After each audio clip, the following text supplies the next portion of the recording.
our database that we've put together since 2000 when I came back, we would anticipate, given the number of operations that we've done for Marfan patients, and I suppose I would do just about all of them now, the number of patients we've operated compared to registries throughout the world, and we would suggest there's probably over 1,000 patients with Marfan syndrome.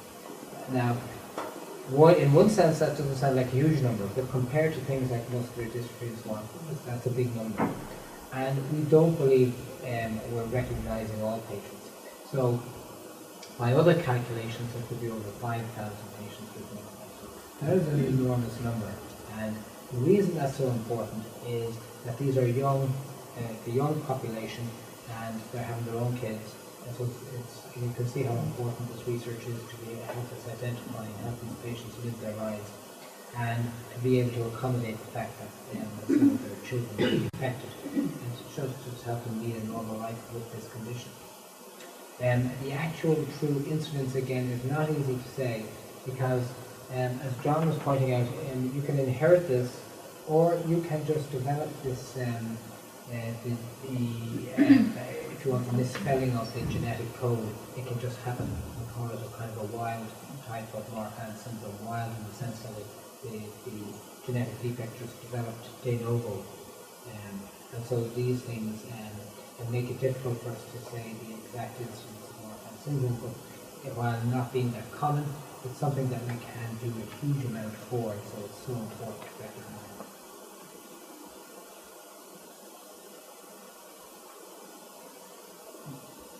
Any other questions? On the research, Mark, I presume it has to, before people can be put on some of these new medications, it has to be 100% known to work. So that, yes. That probably takes a long time. You might say, well, it's a bit frustrating it takes so long. Well, like losartan is now something that we're using. With that, we were looking at that at Hopkins in 1997. So that's, took a good over 10 years before patients would be in a position to take that medication. And you take the pravastatin. We've now put that out into the scientific arena, and we need other groups then to verify our results. It's the way things happen in science. And then we're in a position to see, let's start a trial for patients and put patients on it. Pravastatin is a very common drug. I'm sure a number of you here are taking statins, and it's not quite added to the water supply yet, but it is a medication that's going to be, we're all going to find ourselves taking newer generations. And we've used pravastatin here. There are newer and newer generations of that particular drug that are even more powerful, and we're looking for a particular kind of effect on the protein that Darren mentioned, that MMP. And the importance of the statin is that this is a drug that's going to be designed that you take lifelong. Some of the other medications like beta blockers are hard to take lifelong, even though some patients are put on it. But it's a difficult medication for some patients. And pravastatin and other statins are easier to take. Now they can have their own downsides as well, but it increases the armamentarium that we have to treat patients, because it is a lifelong condition. Ultimately, we'd love to see a day when we can actually change, alter the genes, and we can adopt what we call gene therapy. And that's already available for certain conditions, such as cystic fibrosis and so on. And we would love to see a day when we can introduce a way of changing and altering the genetic profile for patients with Marfan syndrome. That is well into the future. And it's something that we ultimately, that will be the holy grail, if you can imagine that. But on the other hand, here and now, we have got pravastatin. We'd like to see that now, once it's been verified by other groups, move into the clinical trials setting. But in the meantime, the biomarker will be very important for us, and that's where you'll see all your good money go to good use to develop that. And there, people look to us to lead that. Other groups will be, say, we're established now as a Marfans Research group here. Can I ask, has diet any place in this? And also, is there anything about shortening of life? Well, people with Marfans in the past did not live as long as patients who didn't. But fortunately now, with these operations and with careful monitoring, we would like to think that the life expectancy may not be quite up to a normal life expectancy, but is so dramatically improved that we would like to think that patients with Marfan syndrome will never have, that won't be, if they ever have to die at some stage, that will be from some other cause, and that we will make sure that their cardiac problem will not be the cause. So that's very important. Diet. I would say I don't think so. Maybe Darren or John, any thoughts on diet?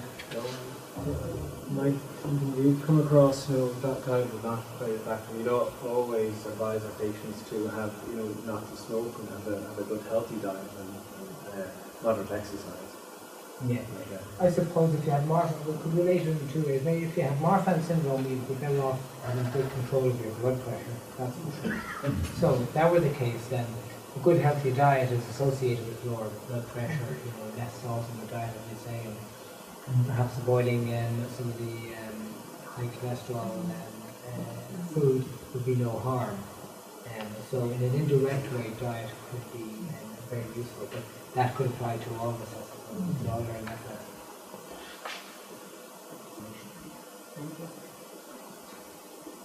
I was wondering where else are there Marfan clinics as well as in the Marfan in Dublin? I suppose that is really only the multidisciplinary clinic in the country. We now all GPs are well able to organise echocardiographic exams in the local hospital, and if everything looks good, the GPs know from talks that I've given around the country and from the work that John and Darren have published and so on. They know what to be looking for, and so it's not vital that everybody in the country attends a Marfan clinic every year and so on. I think there's certain patients that need that multidisciplinary clinic, because there we have access to the orthopedic surgeons and the eye surgeons, as well as the cardiology and cardiac surgeon surgical input that's required. But it is the only multidisciplinary Marfan clinic in the country at the moment. On the other hand, as I say, if patients need access to it, if they have a good GP or a good cardiologist, there's a very good cardiologist in Cork, Dr. Carl Bowen, who's top class. We have in Limerick, and we have other cardiologists in the country who understand Marfan syndrome quite well and know when to refer patients for surgery to us at the level. So yes, the Marfan clinic is multidisciplinary, but there's plenty of other doctors who are there to look after Marfan and know when to refer on. Thank you very much.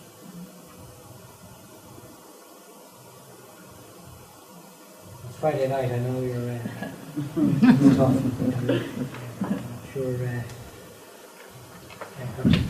I suppose the most important thing though for tonight, and what is very important for an information evening, so you should get a sense of what we're doing, but it's really a great opportunity for the three of us, and we greatly appreciate the opportunity to thank you, Geraldine, and the family, and all of you for the incredible efforts over the years to have brought all this to the fore.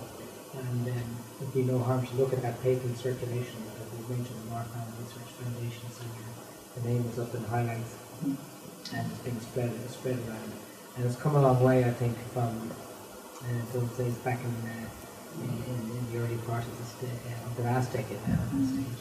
I met Geraldine for the first time, and it's been a great journey, and hopefully it will develop even more dramatically over the next 10 years. Thank you.